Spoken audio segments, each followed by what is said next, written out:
welcome to AMW Studios. We're here with Frank McHale, and we're just going to be talking about your background as a musician, what you do, all things guitar, and so on. So what is your background as a musician? Are you sort of like a gigging musician or a producer, songwriter? Gigging musician currently, have been for several years. Well, most of my life I have been. Northwest based in the UK here. Not far from this lovely establishment of yours that we have. Played in various bands growing up and whatnot. And then in recent times, possibly the last 7 to 8 years, I've been leading on a band called McHale's Permanent Brew. McHale's Permanent Brew. Yeah, blues rock, original blues rock band, and we've been playing up and down the UK for the last 3-4 years. We got a little bit of a break on the blues scene. I'm a songwriter first and foremost. There's a big blues scene in the UK. It's wonderful, really. We're blessed to be working with a lot of those promoters. Over the last couple of years, we've been doing about 35 to 40 shows. This year, we kind of tried to scale it back, but of course, just as you get out, they pull you back. We've written and produced 3 albums, 2 have been released, and I'm trying to find the time to just put the final touches to the 3rd album. I like all styles of music, all styles of guitar playing. Not that I can play some of the others. I'm in awe of a lot of other players who can do that, and there's some great players around, as you know, you being one of them.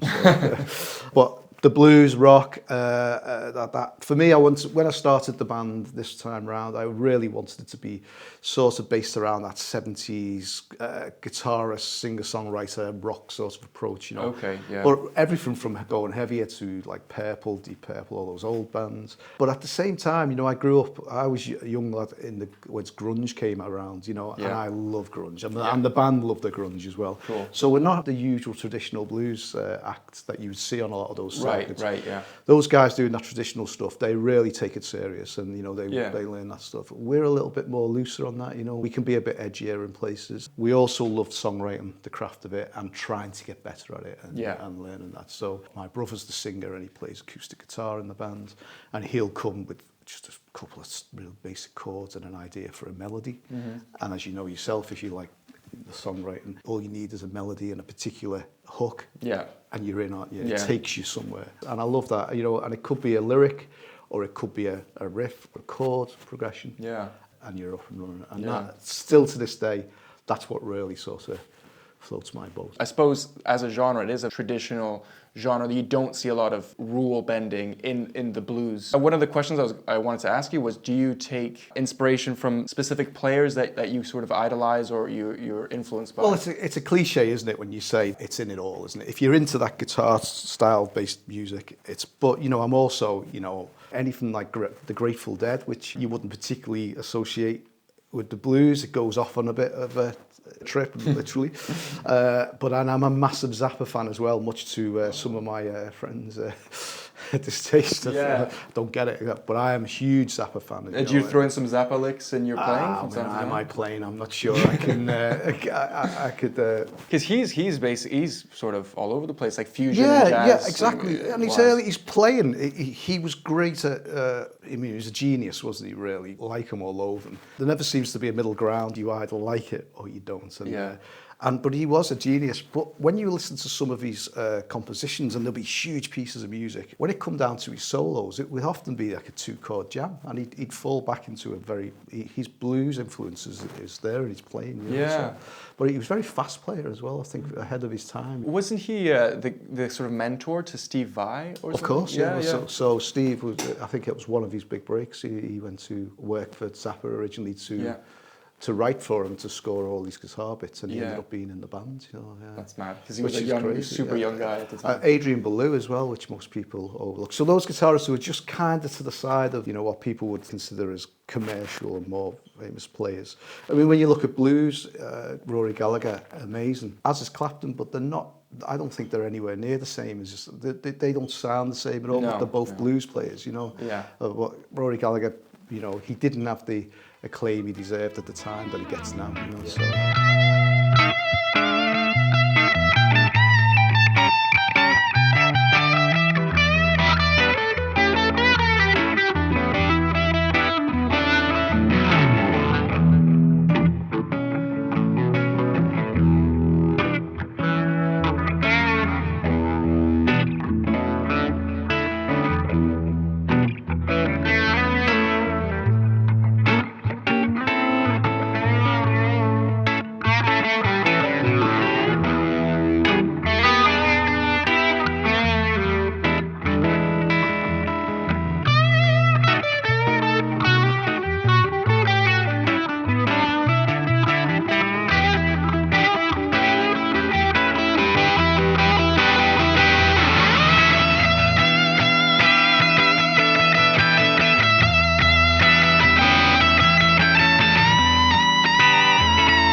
I find myself in a bit of a weird spot as a guitar player where I don't really have a lot of guitar heroes that I idolize or like that I'm super influenced by now.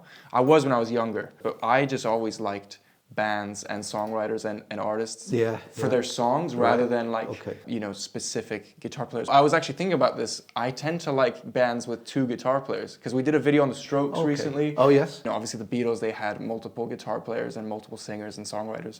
Then the Stones, I was a massive fan, still am. So in my guitar hero phase, I was obsessed with Slash when I was younger. And now obviously Guns N' Roses, 2-guitarist band.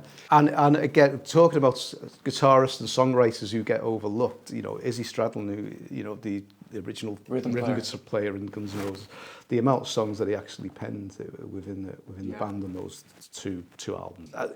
Classy writer and player, and I think it's missed quite a bit. It's the perfect complement to Slash's playing, where he's a lot more like, he digs in and he's quite sludgy and just like very heavy, and he does a lot of like single note riffs, and Izzy Stradlin almost plays like a kind of like a funky, percussive, very in the pocket, groovy. It's kind of like Keith Richards and Ronnie Wood. I was going to say the Stones, they very rarely cross streams, do they, when they're playing? You know, they don't actually really know what each other's are playing at times. I've seen the documentary. They're just going, "What is he playing? What are you playing there?" And you know, they're off doing their own thing, but they've just got a chemistry. Do you have a kind of go-to approach to soloing or improvising, or? So limited theory, which is frustrating for me. The more I get into the players like, you know, Robin Ford, as I came there, you know, and starts listening to like Robin Ford, who crossed the line then, don't they? So we're talking of blues, but really he's got jazz fusion. He came from a different background. And I do like a lot of the jazz players as well, you know, the John Scofield, and got into Steely Dan as, you know, as I got older and that. But realised, oh, you know, I wish if I could do it all again, I'd learn my chops better and I'd be playing that kind of stuff. If I was going to give a number one tip to players and whatnot, I always have a looper on my board. Right, yeah. And I swear by a looper pedal, because that's what will get me started. If I've got an idea for a song or a song starting to bloom, I will use the looper to learn that, you know. And in recent years, most of the songs that we play now, they are set in stone, the solos that I play. So there's a couple where there's a little bit of improvisation, and we generally can drop into improvisation, and the band's pretty good at that. It's difficult because sometimes you set out to do a set list and then suddenly it can change. Rehearsals last night turned into that. We didn't do any of the set or anything like that, and we just ended up spending the best couple of hours jamming around with that. And of course, ideas come from that then as well. So always have your phones on hand to record your ideas and listen back to it. So you know, there's no right or wrong way of doing it, is there? But once the song starts to take structure, I think I generally map out the solos that, you know, and the looper will help me with that. I will, in my own time, spend a bit of time. So you write your solos, basically? Yes, yeah. Is that just a feel thing? You're just kind of going through? Yeah, like, it will just be around the chords, you know, so it's where I find that, you know. So I would go.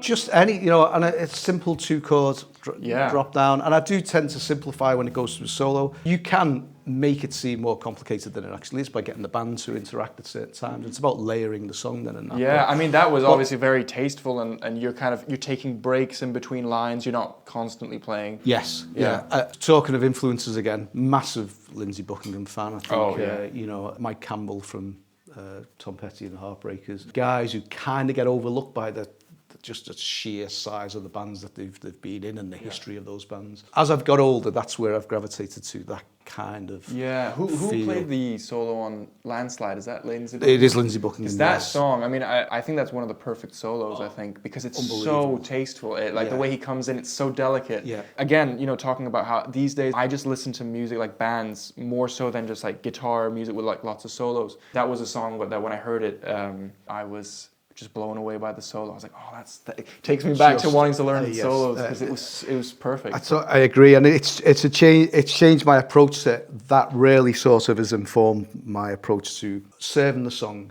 Serving the song is being what the we're Ringo of guitar. Yeah. Serving the song, and sometimes it's a little, you know, it's a couple of bars in and out, and that's it. Yeah. And then you've got time to flex on the songs where you feel really confident about, you know, and some songs will find the way live. You know, as we start to play new songs, we will jam them out live. We won't really know where we're going with them, and we'll say, should we try it? Yeah. And the band's really good at doing that, and we can we know it falls into a jam. The things you're talking about could also be applied to like rhythm playing, where with rhythm, sometimes it's like you can fall into the same trap of trying to overcomplicate it. And actually, all you need to do is sit in the pocket and... Yeah.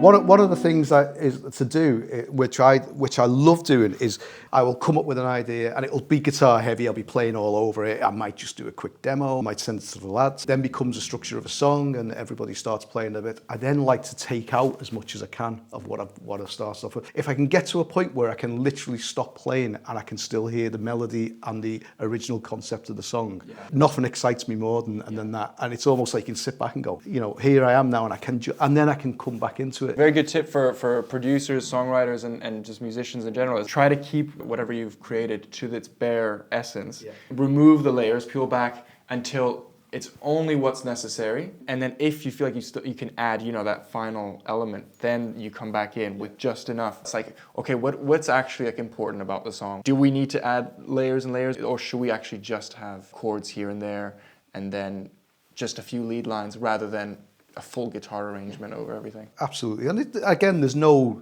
right or wrong way to do it, but I just think giving people space on stage, giving the audience space to sort of absorb it as well, is key to songwriting, really. For me, you know, that's how I approach it. I think my playing is kind of rudimentary. I've got a box of tools with guitar playing, but I feel like my songwriting has got better. And the more you do it, I feel I've started to become more confident over recent years, thinking that will work. I know that will work, and I'm not sure that will. And recognising what will and won't work.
It's also cool that you were soloing in the key of E because you were kind of in that key, and the chords are A and B, so you're actually never hitting the root, the home chord. For people who maybe haven't tried that, try not to stick to your scales. You know, try and just find your way around the fretboard, which is my approach to it anyway, because I know the route, I know the path up the fretboard. Yeah. So do you use your ear? Do you think ear training is? Ear training is. I think I do. So do you learn songs by ear? I'm not a natural. I envy so many great players and friends of mine who can get up and just by ear, we're going to play this track, and then they'll literally play a great cover of something, you know. So I'm not that guy, you know. I'm not that journeyman who gets up and that. Let's go more guitar specific now to sort of appeal to the guitar nerds out there. Course. So you're a big fan of Kauffman guitars? Yes. This is was it 56T that you've got? This is the T-style T56. Yes, it is a heavy relic. although it has seen quite a few miles already over the last, I think about 3 years maybe. Yeah. So what is it about this guitar why is it your go-to? I've played tellies as a mainstay for about 15 years. When I was younger, I sort of didn't get the playing tellies, I wasn't sure. And a friend of mine started playing them, and I was surprised that he was a bit of a shredder, you know, for his most part. Suddenly he started playing tellies, and he said, and I said, I wasn't sure about the shapes, you know, because we'd been playing these lovely curved.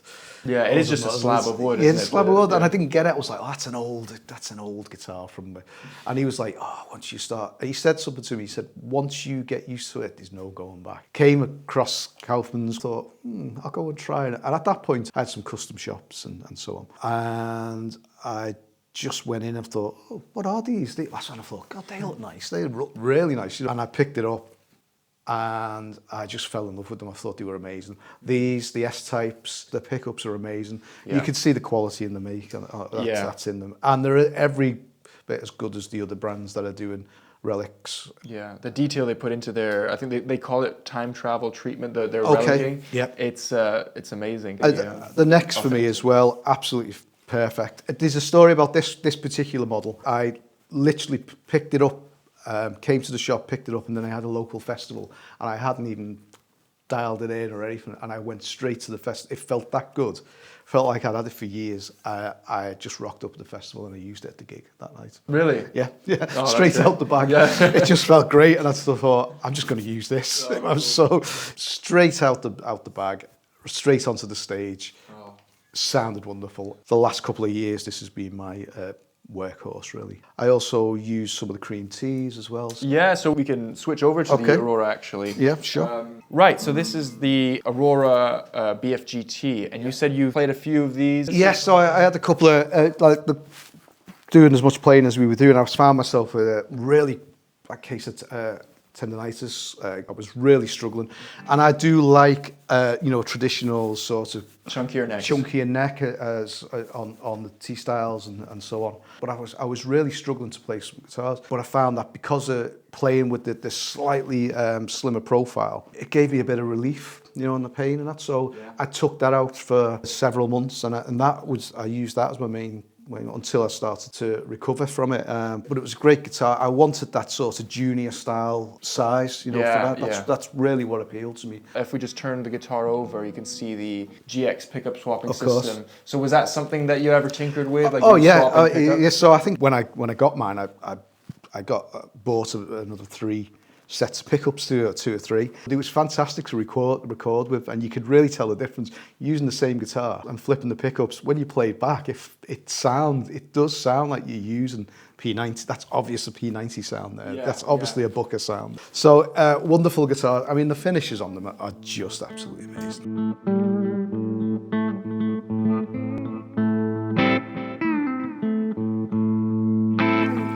Lovely again. So it's just great.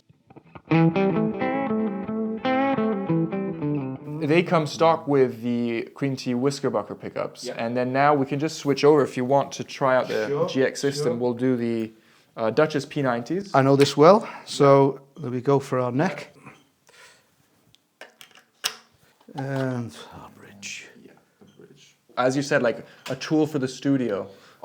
Perfect for versatility, and it's great because you can adjust them to taste as well. So if you just want that slightly less gnarly sound, you pull it back a bit, and it's great to blend.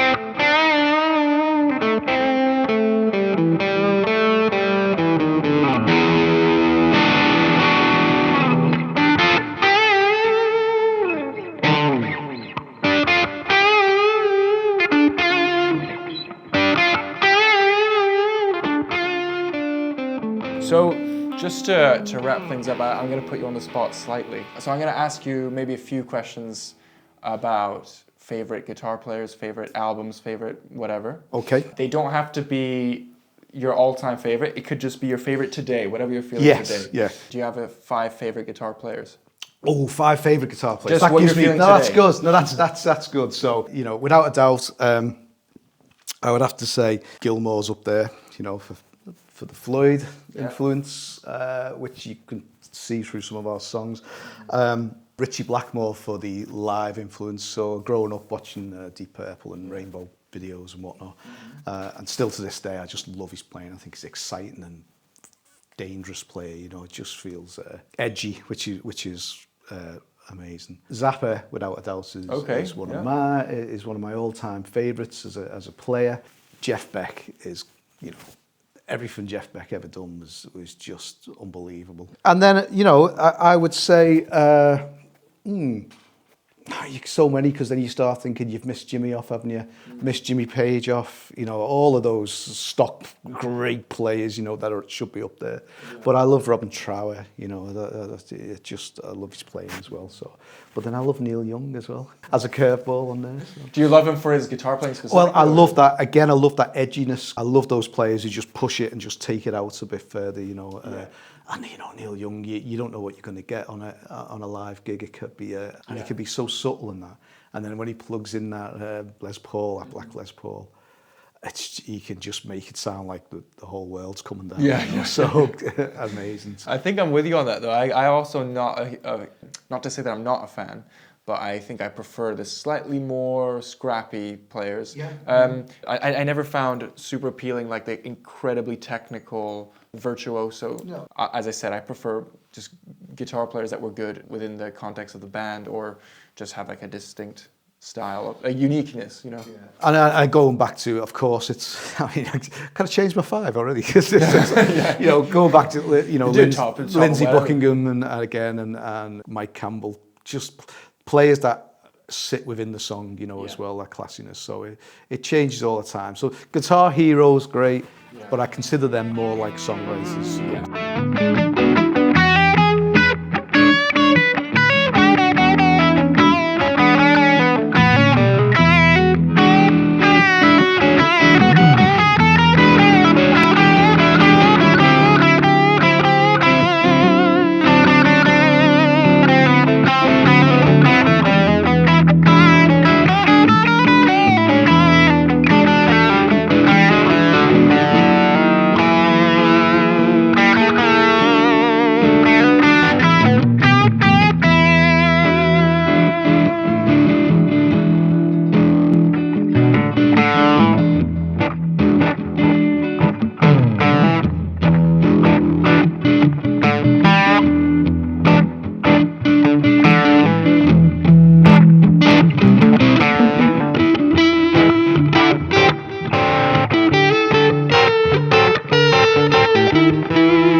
So Frank, thank you very much for joining us here at AMW Studios. It's been a great pleasure to sort of interview you. And just, do you want to plug any links or any socials for your band? Yeah, sure.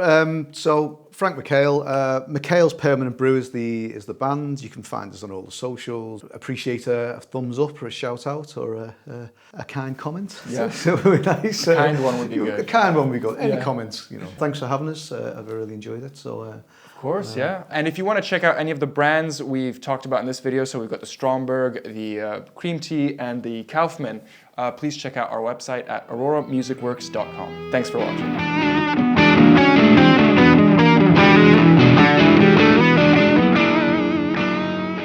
please check out the Aurora.